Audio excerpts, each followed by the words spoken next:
Hello everyone, my name is Dr. Kanika Singh. I am a consultant in clinical genetics at Medanta Hospital, Gurugram. Today I am going to speak a few words about Down syndrome in children. So, our body is made up of different cells and the cells in turn contain a structure called as chromosome.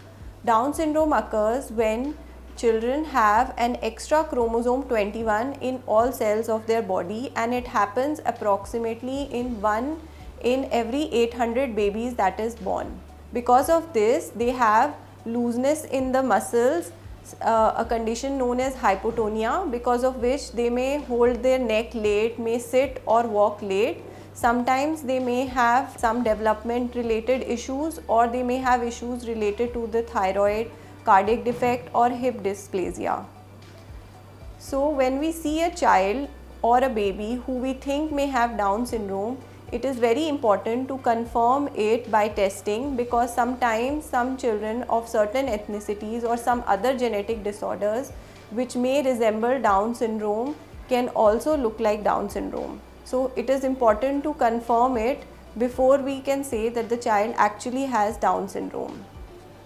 After the diagnosis is made, then according to the age of the child, we like to suggest specific exercises so that the hypotonia of the child can be improved and the milestones can catch up as compared to other children.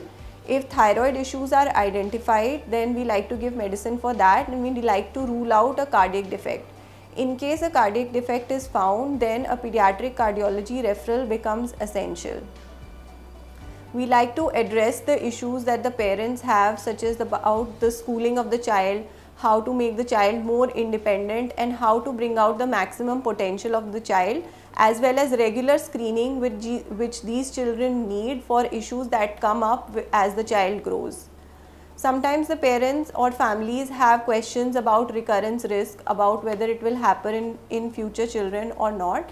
Then depending on the tests of the child, we can guide the family about what is the recurrence risk and if any testing is needed in the next pregnancy.